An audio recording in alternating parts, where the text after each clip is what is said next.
Dans cette formation VBA Access, nous allons voir comment il est possible d'accéder aux dossiers et aux fichiers de l'arborescence Windows dans le but d'en récupérer le contenu par le code VBA. Pour ce faire, nous pouvons constater le résultat à obtenir à l'issue par le biais d'un formulaire Access. L'utilisateur, par clic sur le bouton Parcourir, accède à une boîte de dialogue Windows standard, à partir de laquelle il peut désigner un dossier. Et à partir de ce dossier, nous allons donc par le code récupérer l'ensemble du contenu de ce dossier. Ce dossier d'ailleurs, au format zippé, est proposé au téléchargement sur le site bombage.fr, ainsi que le formulaire de départ pour commencer à coder. Vous remarquez qu'après avoir désigné le dossier dans l'arborescence Windows, notre code VBA a effectivement récupéré le contenu de ce dossier et par clic dans la zone de liste située sur la droite par l'utilisateur, nous chargeons le contenu du fichier sélectionné, tantôt un fichier texte, tantôt un fichier image, si bien que nous avons prédisposé sur ce formulaire deux contrôles superposés, un contrôle image, un contrôle zone de texte qu'il conviendra de masquer tantôt l'un, tantôt l'autre, afin qu'ils ne se superposent pas à l'affichage. En revanche, lorsque le contenu du fichier est trop complexe et qu'il ne peut être récupéré et affiché sur le formulaire, eh bien notre application doit proposer, par clic sur le bouton Ouvrir, de l'exécuter dans son application attachée par défaut sous Windows, et c'est un objet ActiveX que nous allons coder en VBA pour ce faire. Et puis au final, un bouton fermé nous permettra de mettre fin à l'application. Notez néanmoins ici l'aperçu du chemin complet du dossier désigné et les petites informations d'attributs de fichiers qui s'affichent en temps réel dans la zone de texte située en bas de ce formulaire. Un clic sur le bouton fermé permet de mettre fin à l'application. Nous partons donc, et cette base est proposée au téléchargement sur bombage.fr, d'un formulaire dénué de code et de contenu. Il s'agit effectivement de construire tout le code qui permettra de réaliser cette petite visionneuse que nous avons présentée. La première chose à faire concernant cette zone de liste est de modifier l'une de ses propriétés, tout simplement parce que par défaut une zone de liste peut être chargée par une table ou une requête. Lorsque vous affichez votre formulaire en mode création, affichez aussi la feuille de propriété des contrôles dans le ruban création en cliquant sur le bouton feuille propriété. Et remarquez que pour la zone de liste, dans son onglet données, sa propriété origine source est fixée sur table requête. Nous devons impérativement la basculer sur liste valeur afin de pouvoir l'implémenter par le code. Maintenant que c'est fait, nous allons pouvoir commencer effectivement à rentrer dans le vif du sujet. Premièrement, nous devons proposer au clic sur le bouton parcourir, une boîte de dialogue standard Windows. Il faut donc un code qui se déclenche au clic. Nous sélectionnons le bouton parcourir sur le formulaire et dans l'onglet événements, comme nous l'avons vu dans d'autres formations VBA Access, pour l'événement au clic, nous cliquons sur son petit bouton et nous choisissons dans la boîte de dialogue générateur de code. Si bien qu'instantanément, nous basculons dans l'éditeur de code Visual Basic Access entre les bornes de la procédure parcourir _ clic, parcourir étant le nom de notre objet, bouton, et clic l'événement associé. Ce qui signifie que le code saisi entre ces bornes se déclenchera seulement au clic sur le bouton. Avant de commencer, sachez que le pilotage des boîtes de dialogue standard Windows est différent en VBA Excel et en VBA Access. En VBA Access, nous avons besoin d'ajouter une référence à une DLL qui va nous fournir tous les objets, propriétés et méthodes pour piloter ces boîtes de dialogue standard. Il s'agit donc de passer par le menu Outils, puis de choisir Référence, et comme il s'agit d'une référence Microsoft par ordre alphabétique, nous allons jusqu'à la lettre M afin de trouver exactement la référence qui nous convient. Il s'agit en l'occurrence de la référence Microsoft Office 16.0 dans notre cas, Object Library, le 16, correspondant au numéro de version de votre Office. Donc ce numéro peut varier en fonction de l'application qui est installée sur votre PC. Nous ajoutons cette référence, nous pouvons confirmer qu'elle est bien présente désormais, et cela signifie que nous allons pouvoir déclarer des variables objets de manière à pouvoir pointer par le biais de ce contrôle ActiveX sur les objets et leurs propriétés pour notamment piloter ces boîtes de dialogue. Comme toujours, nous commençons par déclarer les variables dont nous avons besoin. Eh bien, forcément, nous commençons avec l'instruction dim.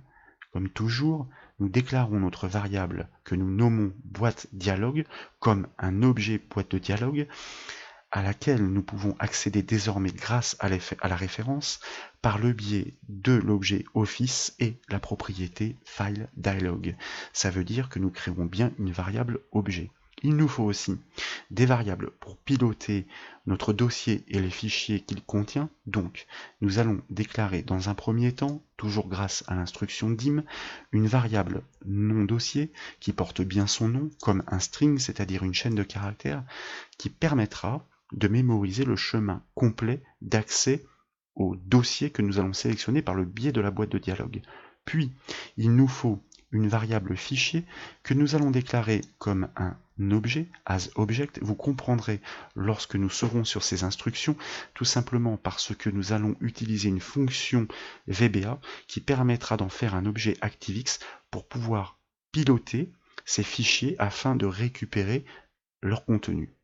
En tout cas, dans un premier temps, au moins leur nom, puisqu'il s'agit de réaliser le parcours du dossier dans cette procédure. Nous avons besoin, enfin, de variables que nous n'allons pas typer dans un premier temps, dossier et puis chaque fichier, tout simplement parce que ce typage se fera en temps réel au moment où nous allons les initialiser dans le code, toujours pour manipuler chacun des fichiers dans le dossier que nous parcourons.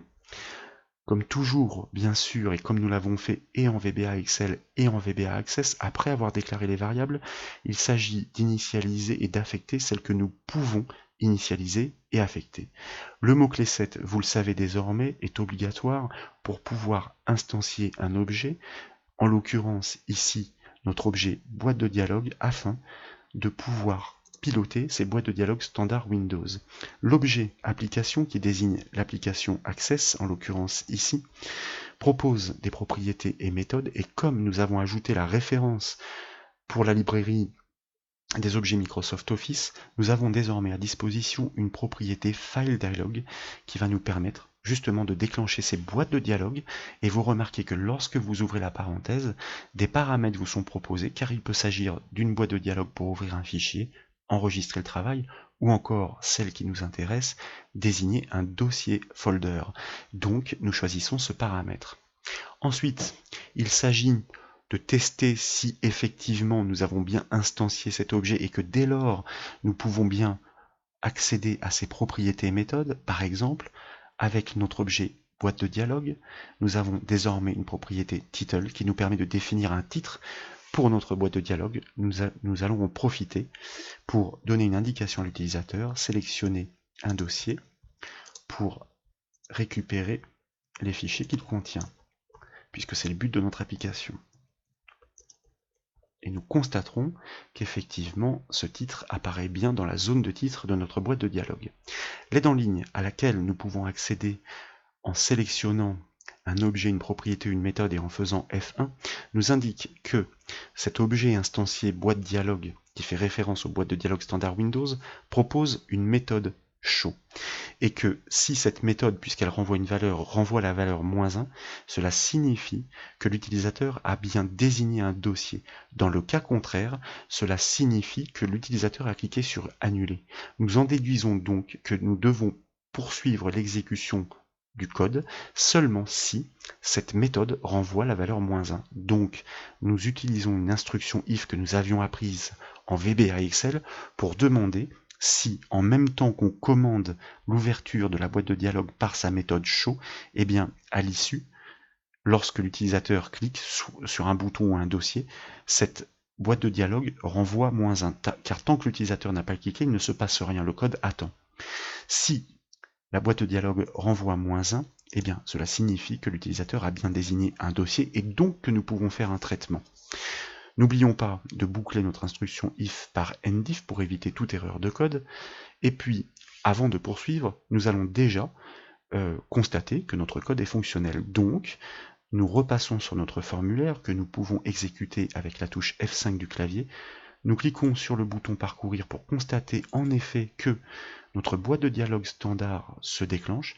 Notez la présence du titre que nous avons paramétré grâce à la propriété title de notre objet boîte de dialogue. Sélectionnez un dossier pour récupérer les fichiers qu'il contient. Et après, il s'agira, et vous remarquez, c'est tout l'intérêt des objets de programmation, il sait déjà faire beaucoup de choses, et en l'occurrence parcourir l'arborescence des disques sur le système d'exploitation afin de désigner un dossier. Bien sûr, à ce stade, il n'y a aucun traitement derrière, donc, effectivement, le code ne se poursuit pas. Nous avons donc constaté que notre code était fonctionnel jusqu'alors, c'est-à-dire que nous sommes en mesure de prendre la main sur les boîtes de dialogue standard Windows, de les afficher. Il s'agit bien sûr maintenant d'être capable de récupérer le nom et le chemin du dossier désigné par l'utilisateur. Nous avons pour ce faire déclaré une variable nom dossier dans laquelle nous allons mémoriser cette information grâce à l'objet boîte dialogue qui propose des méthodes, nous venons le voir, mais aussi des propriétés. Et en l'occurrence, l'aide en ligne nous indique que la propriété Selected Items permet de retourner les informations contenues dans la sélection. Pourquoi au pluriel? Tout simplement parce que cette boîte de dialogue pourrait permettre de sélectionner plusieurs dossiers, mais dans les paramètres de nos propriétés méthodes, nous ne l'avons pas autorisé. Donc seul un dossier peut être sélectionné, si bien que la valeur qu'attend cette propriété est le dossier pour lequel nous souhaitons récupérer le chemin. Nous n'en avons qu'un, c'est le premier, nous indiquons 1. Et donc, dans la variable non dossier, vraisemblablement, nous avons récupéré notre chemin complet jusqu'au dossier. L'objectif, plutôt que de le tester avec un MSGbox, serait de l'afficher directement dans la zone prévue à cet effet sur le formulaire, qui, comme vous le constatez grâce à sa feuille de propriété, se nomme chemin. Une zone de texte, on accède à son contenu grâce à sa propriété value, comme vous le savez, donc nous allons l'affecter. Chemin.value est égal à la variable qui stocke ce chemin, c'est-à-dire nom dossier. Petite vérification, après avoir mis à jour les modifications enregistrées, et puis nous exécutons notre formulaire, nous cliquons sur le bouton parcourir, pas de souci, notre boîte de dialogue standard se déclenche, nous désignons un dossier qui, je vous le rappelle, est proposé au téléchargement sur le site Bombash au format zip, car il possède un contenu intéressant pour ces manipulations, et remarquez que nous avons été en mesure de récupérer le chemin d'accès complet jusqu'au dossier final sélectionné. Donc jusque-là, tout fonctionne très bien. Étape suivante, elle consiste maintenant, puisque nous connaissons ce dossier, à le parcourir afin de récupérer le nom de chacun des fichiers qu'il contient. Donc l'objectif étant de pouvoir afficher chacun de ces noms dans la zone de liste prévue à cet effet pour que ensuite l'utilisateur puisse désigner un fichier en le cliquant afin de récupérer son contenu au centre du formulaire si c'est possible. Pour pouvoir piloter un fichier, nous allons donc utiliser la fonction createObject de VBA qui permet de créer un objet ActiveX afin de piloter directement les fichiers dans une arborescence. C'est pourquoi nous avions déclaré notre variable fichier as object, puisqu'on parle bien d'objet ActiveX. Set fichier, toujours le mot-clé set pour instancier un objet, pour l'initialiser, l'affecter, et nous appelons notre méthode, notre fonction, createObject en VBA, et vous voyez que lorsque nous ouvrons la parenthèse, eh bien, il faut lui indiquer un paramètre parce que un objet ActiveX peut faire beaucoup de choses sur Windows. En l'occurrence, ici, nous apprenons avec l'aide en ligne que le paramètre, il ne faut pas se tromper dans l'orthographe puisque vous constatez qu'IntelliSense n'est plus présent, que le paramètre scripting file system object permet effectivement de créer un objet de programmation qui permet de prendre la main sur les fichiers et les dossiers dans l'arborescence Windows. Set fichier égale createObject scripting file system object. Puisque ce fichier est créé, vraisemblablement nous sommes en mesure effectivement de pouvoir pointer ces dossiers et ces fichiers, ce que nous allons faire grâce à la variable dossier non typé que nous allons justement initialiser. Il va bien falloir à un moment ou à un autre désigner quel est le dossier que nous souhaitons piloter grâce à cette variable fichier qui permet de piloter désormais ces fichiers et dossiers qui possèdent une méthode qui se nomme getFolder, donc comme son nom l'indique, qui permet de récupérer folder, un dossier. Quel dossier? Eh bien, nous l'avons enregistré, ce chemin complet, dans la variable nom dossier. donc nous lui passons en paramètres. Puisque nous connaissons ce dossier, puisque nous venons de l'enregistrer dans la variable objet dossier, eh bien nous allons utiliser cette variable pour pouvoir parcourir ce dossier à la recherche de tous les fichiers qu'il contient. Nous exploitons donc une boucle for each que nous avions apprise en VBA Excel. For each qui littéralement veut dire pour chaque élément dans le groupe, quel groupe, le dossier, les éléments, les fichiers. C'est pourquoi nous avions déclaré la variable chaque fichier. À gauche de l'instruction, in à droite, il faut que ce soit le même type. On parle d'un élément qui parcourt un groupe d'éléments, donc les deux éléments doivent avoir le même type. C'est le cas, dossier.files. Notez que, encore une fois, VBA corrige la case si des fois vous ne l'avez pas respecté. N'oubliez pas, comme toujours, de tout de suite borner votre instruction for each avec le mot-clé next suivi de la variable utilisée pour la boucle de traitement, en l'occurrence ici, chaque fichier. Dans cette boucle, l'opération est simple. Elle consiste à récupérer chaque nom de fichier et les inscrire dans la zone de liste. Cette zone de liste, si on accède à notre formulaire en mode création, qui se nomme, on le voit avec son onglet autre, dans sa propriété nom, liste fichier. Donc nous devons pouvoir la remplir. Eh bien, cette zone de liste, ce contrôle zone de liste qui se nomme liste fichier propose, point, une méthode, vous voyez, préfixée de l'icône verte, qui permet à d'item d'ajouter un élément et de les empiler au fur et à mesure, puisque nous sommes dans une boucle. Quel élément? Eh bien, le nom de chaque fichier. Notre variable s'appelle justement chaque fichier, propriété name, pour accéder au nom, à cette propriété du nom du fichier, puisque je vous rappelle que nous exploitons un Objective-X qui a pris la main pour piloter ces fichiers et dossiers. Il s'agit maintenant de faire une petite vérification, un petit test à ce stade pour nous assurer que nous sommes bien en mesure de récupérer les fichiers contenus dans le dossier. Donc nous resimulons l'action complète, parcourir, boîte de dialogue standard, nous désignons un dossier, nous cliquons sur OK et vous remarquez que instantanément la liste de tous les fichiers contenus dans le dossier que nous avons désigné vient s'empiler dans la zone de liste prévue à cet effet. C'est ce que nous avons codé grâce à la méthode addItem et notre objet ActiveX qui a permis de piloter ces fichiers et ces dossiers. Bien sûr, à ce stade, lorsque nous cliquons sur un fichier, il ne se produit rien puisque nous nous sommes contentés de récupérer l'ensemble de ces fichiers. Il va falloir maintenant coder sur événement. Quel événement? En l'occurrence, au clic dans cette zone de liste, eh bien l'affichage, si possible, du contenu de chacun de ces fichiers dans la partie centrale du formulaire. Je vous rappelle que il y a deux contrôles qui sont superposés.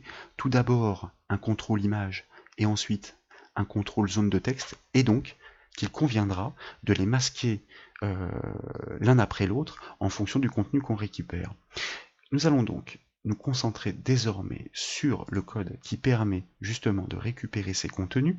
L'objectif est donc d'associer un événement, un code sur événement avec cette zone de liste. Donc, cette zone de liste étant sélectionnée, feuille de propriété, pour son onglet événement, pour son événement au clic, nous allons associer comme tout à l'heure un code. Nous choisissons le générateur de code, nous validons par OK, nous sommes de retour dans l'éditeur de code Visual Basic entre les bornes de la procédure liste fichier underscore click, c'est-à-dire l'événement du clic associé à cette zone de liste. Un code qui se déclenchera au clic sur cette zone de liste. Il convient d'être capable de récupérer le chemin complet d'accès au fichier cliqué pour pouvoir le traiter en lecture. Nous commençons comme toujours par déclarer les variables dont nous avons besoin et elles sont un peu plus nombreuses que précédemment. Il nous faut dans un premier temps, donc toujours avec le préfixe dim pour la déclaration, une variable que nous allons nommer nom fichier. Littéralement, elle porte bien son nom, elle va nous permettre de récupérer le chemin d'accès complet au fichier pour traitement. Et puis, comme nous souhaitons afficher, et comme nous l'avons vu dans la démonstration, dans la petite zone en dessous des informations sur les attributs du fichier, comme par exemple la date de création, la taille, la date de modification, nous allons déclarer les variables à cet effet, comme par exemple une variable taille que nous déclarons comme un string, ou encore une variable extension. Alors là par contre ce sera pour connaître la nature du fichier, très importante, parce que en fonction de son extension, la nature diffère et le traitement n'est pas le même, un fichier texte, un fichier image ou encore un fichier PDF. Nous avons besoin donc d'une variable, par exemple, date création. Donc autant faire en sorte que ces noms soient explicites pour qu'elles soient plus simples à manipuler, que nous déclarons là aussi comme un string, et encore une variable date modification, toujours pareil, comme un string, pardon. Donc nous poursuivons notre partie déclarative, mais ce n'est pas terminé, puisque nous avons encore besoin de variables et notamment objets pour piloter ces fichiers comme nous l'avons fait tout à l'heure par le biais d'un objet ActiveX. Donc nous allons déclarer une variable que nous nommons objet fichier, pour l'instant que nous ne typons pas, ça veut dire qu'elle est reconnue comme un variant par VBA qui est très souple, et elle sera typée en temps réel au moment de l'affectation grâce à la méthode, à la fonction, pardon, createObject pour pointer sur un objet ActiveX qui permettra de les piloter. Et puis, petite spécificité pour les fichiers de type texte, forcément en mémoire, nous allons avoir besoin d'accéder à leur contenu. Donc, il faut des variables qui permettent de gérer ce contenu. Nous déclarons une variable contenu fichier as string, mais contrairement à ce que nous avions vu dans la formation VBA Excel pour importer et exporter des données, nous avions accédé à ces fichiers en mémoire, mais ligne à ligne. Ici, nous allons récupérer l'intégralité. Pour récupérer l'intégralité d'un fichier, nous avons besoin de connaître sa taille en octets. Donc, nous déclarons une variable taille lecture que nous allons définir, puisqu'il s'agit d'une taille, comme un entier, un integer, et aussi, quand on accède en mémoire, quand on stocke une information en mémoire pour un accès séquentiel, eh bien il nous faut un adressage mémoire, un numéro. Donc nous déclarons une variable nblibre, là aussi, comme un entier. Vous allez voir que nous allons demander à VBA, ou plutôt à Windows, de nous donner une adresse mémoire disponible pour pouvoir y traiter le fichier texte. Bon, mais on n'en est pas là. Avant cela, nous allons commencer, avant tout traitement, par récupérer le chemin d'accès au fichier. Lorsque vous cliquez sur la zone de liste, vous n'avez comme information que le nom du fichier. Nous avons besoin de son chemin complet. Son chemin est présent dans la zone de texte chemin. Il s'agit donc de concaténer les deux. Et nous avons une variable prévue à cet effet qui se nomme nom-fichier, dans laquelle nous allons donc récupérer le chemin complet que nous avions mémorisé dans la zone de texte chemin. Nous accédons à son contenu par sa propriété value, à laquelle nous ajoutons concaténation et commercial, un anti-slash pour pouvoir ensuite y associer le nom du fichier. Le nom du fichier se trouve, lui, dans la zone de liste au moment où nous la cliquons. Cette zone de liste se nomme liste fichier, donc nous l'appelons par son nom, point propriété value, qui permet de renvoyer au moment où nous cliquons le nom de la, ou plutôt le texte de l'élément qui est sélectionné. Donc logiquement, nous avons stocké le chemin d'accès complet au fichier dans cette variable non fichier. Il s'agit désormais de pouvoir instancier notre variable objet que nous avons appelé objet fichier en tant qu'objet ActiveX grâce à notre fonction createObject, comme tout à l'heure donc avec ce paramètre particulier qui permet d'en faire un objet pour piloter les fichiers et les dossiers Windows. Donc scripting, je vous rappelle, faites attention de bien le saisir, et puis ensuite File, System, Object. Fermez les guillemets et la parenthèse, notre objet pour piloter les fichiers est créé, mais pour l'instant il est neutre, on ne sait pas sur quoi il pointe. C'est pourquoi nous allons dans un premier temps faire des essais, voir si par exemple nous sommes capables de récupérer l'extension du fichier en désignant le fichier dont nous connaissons le chemin d'accès complet grâce à la variable non fichier. Extension donc est la variable que nous souhaitons affecter, et nous allons dire que extension est égale, alors on utilise bien sûr notre objet fichier qui permet de piloter les fichiers en l'occurrence, pour accéder à sa méthode getExtensionName. Alors ça aussi c'est l'aide en ligne, lorsque vous double-cliquez sur une propriété, vous faites F1 qui vous indique quelles sont les propriétés et les méthodes qui sont disponibles pour un objet ActiveX pour les fichiers et les dossiers.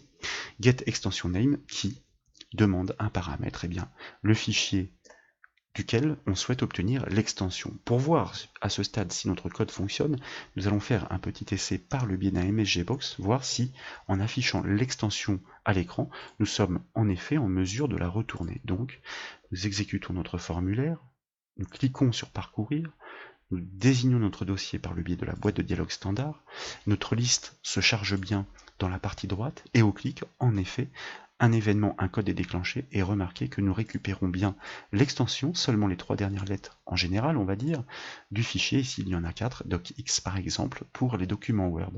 Donc à ce stade c'est parfait, nous n'avons pas commis d'erreur, nous sommes bien en mesure de manipuler les fichiers qui sont désignés depuis cette liste pour accéder à leurs attributs, leurs propriétés.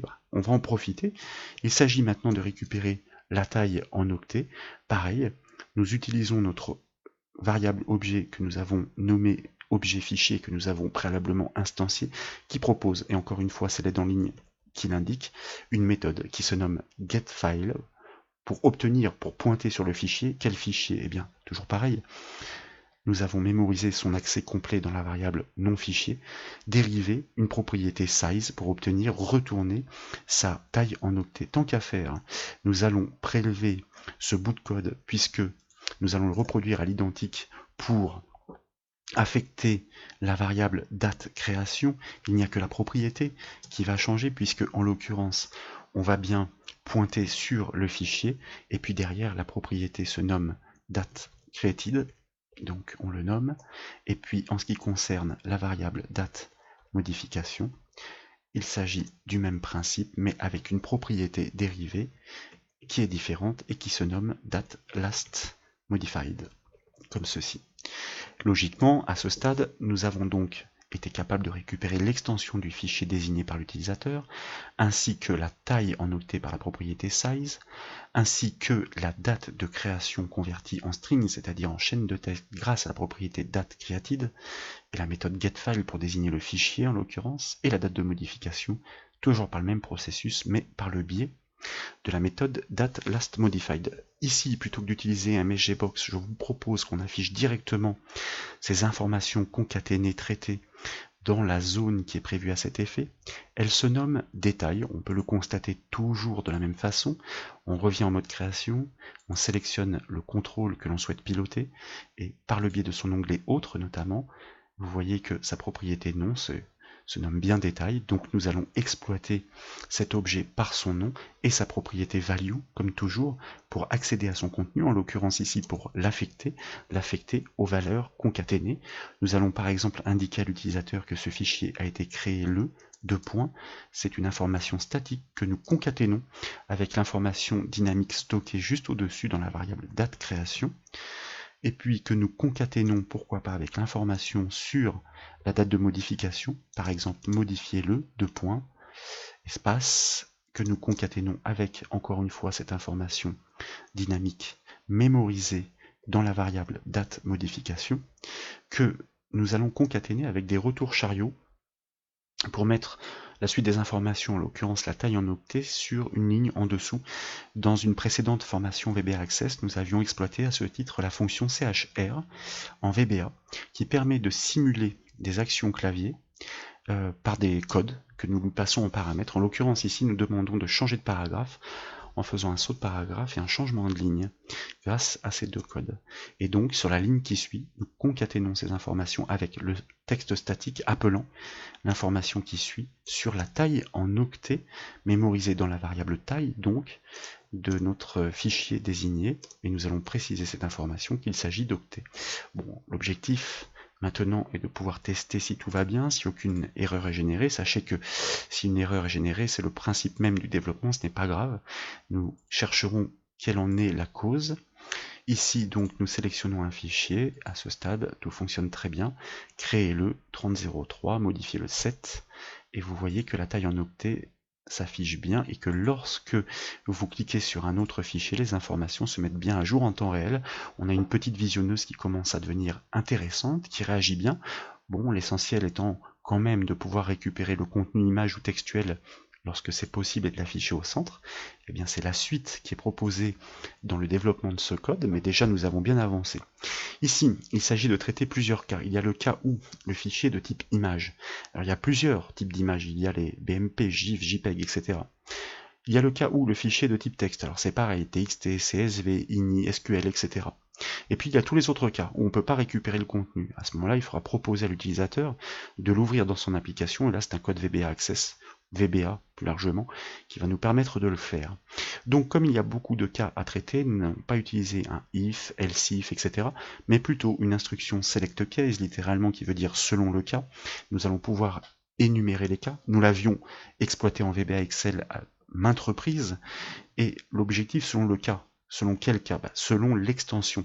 Si c'est un JPEG, si c'est un TXT. Et pour ne pas risquer des soucis de casse dans les comparaisons, nous allons exploiter la fonction uCase que nous avions aussi abordée en VBA Excel, de manière à transformer l'extension que nous souhaitons traiter pour les critères en majuscules. Nous ferons toutes ces comparaisons en majuscules pour éviter les problèmes de casse. Je vous rappelle qu'une instruction select case se borne avec un nSelect. Tant qu'à faire, on le fait tout de suite, comme ça on n'oublie pas.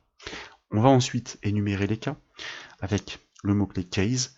Case quoi? Dans le cas où c'est par exemple du JPEG en majuscule, je vous rappelle, puisque nous utilisons la fonction uCase pour la comparaison, et les cases, les instructions select case, nous permettent sur une branche case de lister les critères les uns à la suite des autres séparés par des virgules. Donc dans le cas où c'est un JPEG, dans le cas où c'est un GIF, dans le cas où c'est un PNG, dans le cas où c'est un JPEG par exemple, puisque ce sont des formats, on va dire, assez courants pour les images, le KBMP, etc. Bon, il y en aurait beaucoup d'autres encore, comme par exemple le TIFF, etc. Mais le principe reste le même, donc on ne va pas tous les énumérer.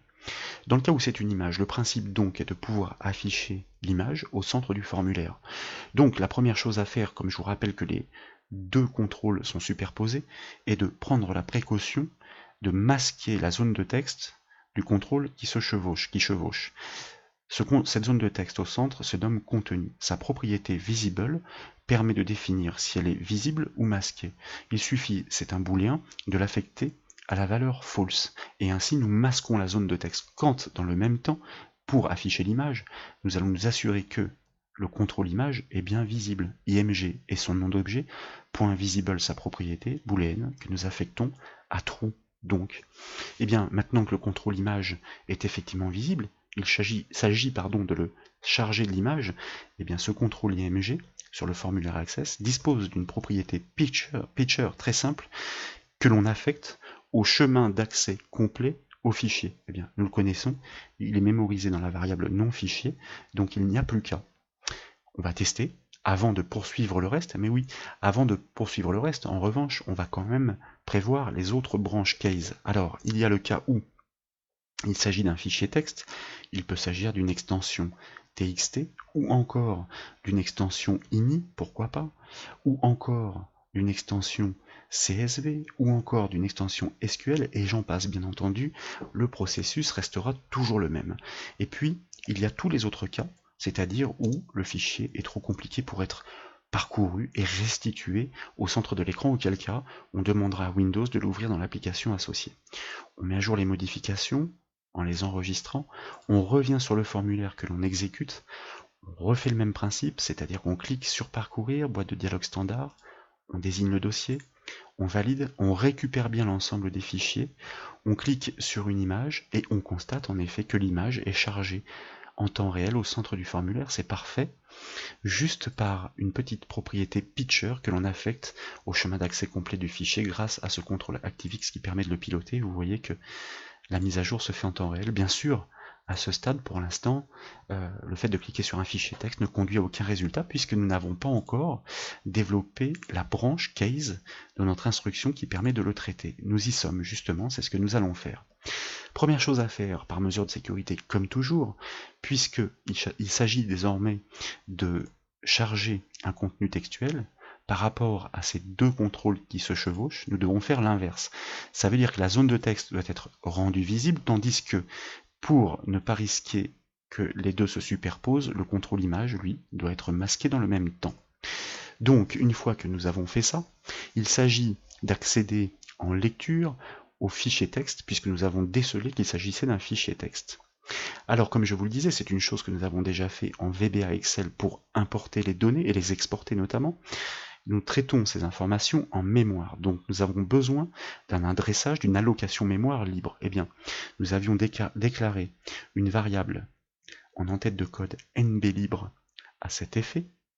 Alors, Donc nous allons l'exploiter ici, NB libre pour l'affecter, NB libre qui doit être égal à un numéro d'adressage mémoire libre. Nous allons exploiter la fonction VBA FreeFile qui va se charger, en interrogeant Windows, de nous retourner effectivement un numéro d'allocation disponible.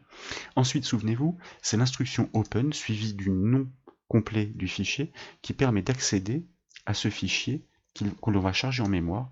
Faut-il encore lui indiquer, grâce au mot-clé for, de quelle manière, en lecture ou en écriture? For input, qui permet de définir que nous y accédons en lecture. À quel adressage mémoire as NB libre fourni par la fonction FreeFile de VBA. Donc là, nous accédons en lecture, en mémoire, à notre fichier texte. N'oubliez pas que, pour ne pas prendre de risques, toute ouverture de fichier à l'issue du traitement doit être fermée. Désormais, on accède à notre fichier non plus par son nom, mais par son numéro d'allocation mémoire. Donc on y fait référence toujours par ce NB libre, ce numéro, cette adresse. Et c'est toujours pareil, le principe, je vous le disais ici, n'est pas de récupérer le contenu ligne à ligne, ce n'est plus du traitement séquentiel, mais on va récupérer l'intégralité du contenu. Il faut donc connaître la taille en octets de ce fichier. Je vous rappelle qu'un octet vaut un caractère, ce sont des fichiers texte. Donc nous allons dans un premier temps affecter cette valeur dans la variable taille lecture que nous avions déclarée à cet effet en en-tête de notre code, et c'est la fonction VBA lof, littéralement qui signifie length of file, la longueur du fichier. Eh bien, quel est ce fichier? Vous voyez qu'il faut désigner un numéro de fichier, cette adresse, c'est grâce à cette adresse qu'on y fait référence, NB libre, pour connaître la longueur de ce fichier. Comme on connaît la taille de ce fichier, eh bien on va pouvoir traiter, récupérer son contenu sur l'intégralité des octets. Donc, on va charger ça dans la variable string text contenu fichier, grâce à la fonction input, à laquelle nous allons passer deux paramètres. Tout d'abord, sur quelle longueur nous récupérons ce contenu? Eh bien, c'est taille lecture qui l'a mémorisé, l'intégralité des octets. Et quel est ce fichier? Eh bien, toujours pareil, nous le désignons par le numéro d'adressage mémoire NB libre. Maintenant que c'est fait, nous sortons effectivement du traitement en mémoire, nous déchargeons le fichier de la mémoire grâce à l'instruction close, donc au moins comme ça, nous ne sommes pas gourmands en ressources, et des fois nous empilions les instructions les unes après les autres. Donc nous pouvons logiquement afficher ce contenu au centre du formulaire dans le contrôle qui se nomme, je vous le rappelle, contenu, et puis comme toujours, nous accédons à son contenu justement par sa propriété value que nous affectons à ce que nous avons vraisemblablement récupéré et qui est stocké dans la variable contenu fichier. Donc nous allons faire de nouveau un test à ce stade pour voir si en plus de la récupération des images, nous sommes en mesure de récupérer le contenu des fichiers texte. Donc une image, nous l'avions vu, tout va bien, et un fichier texte, remarquez que nous récupérons bien l'intégralité du fichier texte, que l'image d'ailleurs disparaît grâce à nos visible false et true. Notez qu'il y a des balises HTML dans ces fichiers texte, ce n'est pas l'objectif de cette formation de les traiter, mais sachez que ce serait très simple par des boucles de traitement justement, et remarquez que nous pouvons effectivement désormais commencer à exploiter de façon intéressante notre petite visionneuse qui fonctionne très très bien, qui permet de basculer de l'affichage d'une image à un fichier texte tout en rappelant le chemin d'accès complet ainsi que les attributs du fichier concerné. Bon, il nous reste un dernier cas qui n'est pas encore traité, celui-ci, lorsque le fichier est trop complexe pour être récupéré, traité et affiché, on passera la main à Windows et pour ce faire, donc, on va coder ce dernier cas dans la dernière branche du select prévu à cet effet, le case else. Dans un premier temps, on va seulement donner une indication à l'utilisateur par le biais de la zone de texte au centre du formulaire pour lui dire que s'il le souhaite, il peut cliquer sur le bouton ouvrir en barre du formulaire pour ouvrir ce fichier dans son application dédiée sous Windows. Donc, il s'agit en réalité d'afficher un simple message dans la zone de texte qui se nomme contenu, je vous le rappelle, et comme elle se nomme contenu, eh bien il convient de faire ce que nous avons fait dans la branche précédente, c'est-à-dire d'abord de s'assurer que la zone de texte est bien visible et que le contrôle image, quant à lui, est bien masqué, et puis nous allons afficher un petit message à l'utilisateur par le biais de la propriété value de ce contrôle zone de texte, entre guillemets,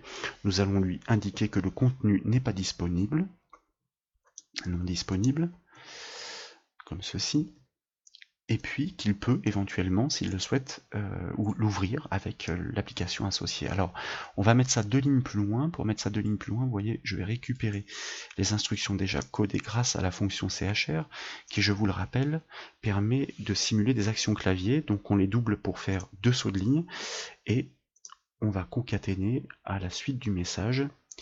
Cliquez sur le bouton ouvrir pour l'afficher dans son application dédiée, comme ceci. On va dire que le message est suffisamment clair pour l'utilisateur. Il a au moins ce mérite-là. Voilà, donc, bon, rien de bien exceptionnel à ce stade, mais on va quand même s'assurer que tous les cas sont bien prévus désormais.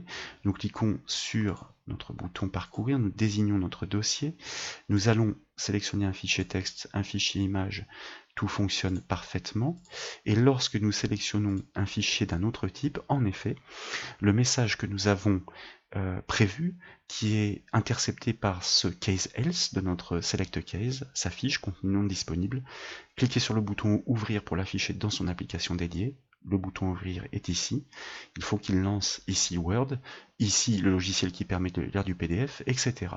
Ça, c'est pas nous qui allons nous en occuper. On va demander tout simplement à VBA de s'en charger, et on va utiliser encore une fois un objet ActiveX qui va permettre de piloter par Windows toutes ces associations avec les fichiers. Donc il s'agit de développer un code qui se déclenche au clic sur le bouton ouvrir. Toujours pareil, on sélectionne notre bouton ouvrir. Dans l'onglet événements de sa feuille de propriété, pour son événement au clic, on va associer un code. Par le biais du générateur de code, on bascule encore une fois dans la procédure événementielle associée, ouvrir clic.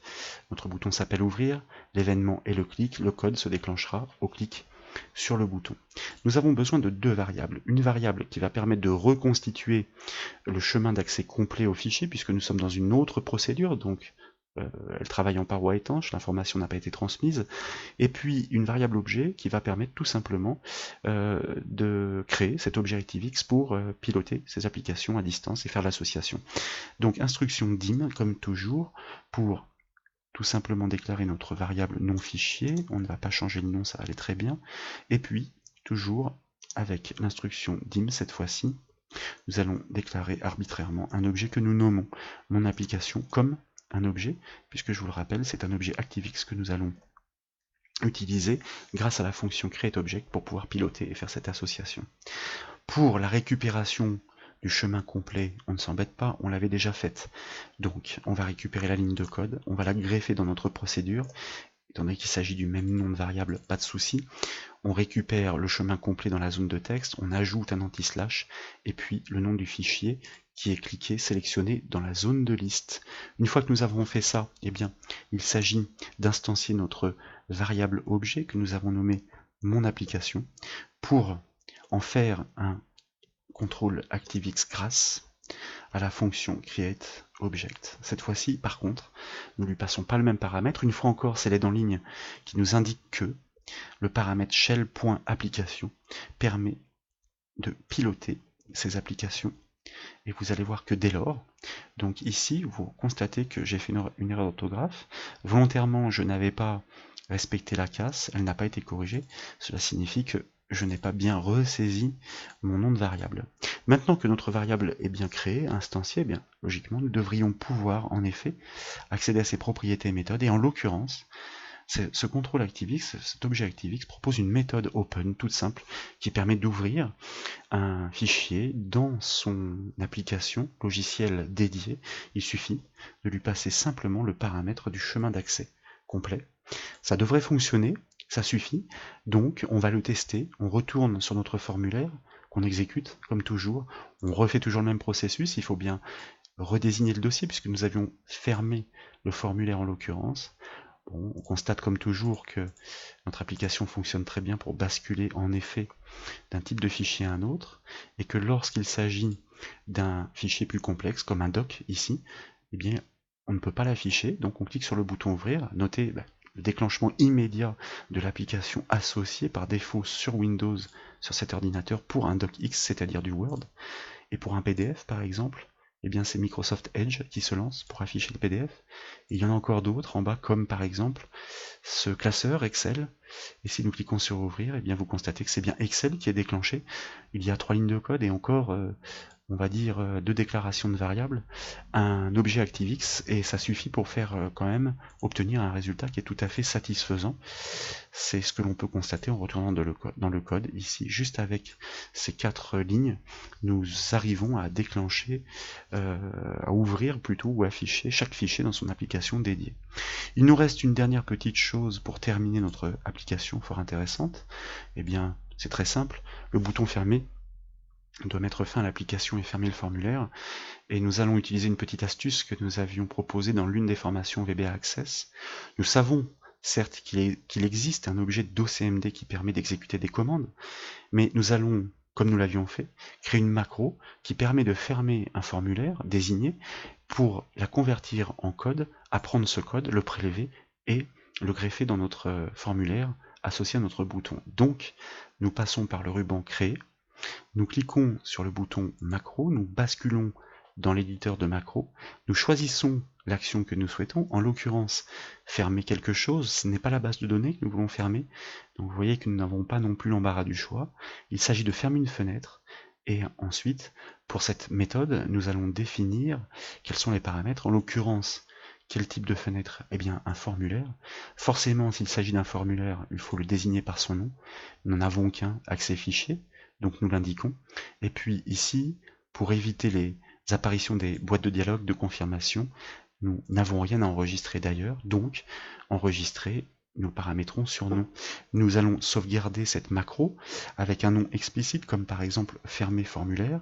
Et une fois que ce sera fait, nous pourrons donc demander à Access de la convertir en VBA pour que nous puissions nous en inspirer. Et remarquez que dans son ruban création dédié, il y a le bouton convertir les macros en Visual Basic. Nous cliquons dessus. Nous n'avons pas besoin de gestion d'erreurs ni des commentaires. Nous voulons simplement récupérer strictement la ligne de code qui nous intéresse. Et lorsque nous validons, constatez que la macro convertie apparaît dans l'arborescence de l'explorateur de projet. Donc, nous double-cliquons sur son module et nous constatons que la ligne de code est très simple, d'OCMD comme nous l'avions suggéré, qui est l'objet qui permet d'exécuter des commandes, laquelle, méthode close, donc fermer, fermer quoi? À ses formes un formulaire, lequel? Le formulaire avec ses fichiers. Ça nous va très bien, nous prélevons cette ligne de code en la copiant, CTRL-C, nous revenons sur notre formulaire, préalablement nous fermons notre macro en cours de conception pour associer encore une fois un code à l'événement du clic sur le bouton fermé. Donc dans son onglet événement feuille de propriété, nous allons choisir encore une fois le générateur de code pour revenir dans l'éditeur Visual Basic entre les bornes de la procédure fermer-clic, le code qui se déclenche au clic sur le bouton fermé, et donc nous lui associons ce code prélevé grâce à la macro, très intéressant, qui permet logiquement de fermer le formulaire, ce que nous allons constater. Nous l'exécutons de nouveau, on va resimuler intégralement le processus, parcourir, nous désignons notre dossier, la liste des fichiers se charge bien, nous pouvons tantôt choisir une image, un fichier texte ou encore ouvrir en effet un fichier dans son application dédiée, et lorsque nous cliquons sur le bouton fermer, nous mettons bien fin à l'application et fermons le formulaire de façon on ne peut plus propre. Voilà, j'espère que cette formation vous a plu. Si c'est le cas, je compte sur vous pour mettre un petit j'aime à la vidéo, ce serait très sympa de votre part. Prochaine étape, nous essaierons d'archiver tous ces éléments récupérés par le biais de ces fichiers externes dans des tables. Ça veut dire que nous allons voir comment il est possible d'accéder aux enregistrements et plus précisément au champ des enregistrements d'une table Access pour pouvoir dynamiquement par le code VBA y inscrire des informations, implémenter les tables, etc. Sachez que vous pouvez retrouver toutes les autres formations sur le site bombache.fr et je vous remercie de m'avoir suivi.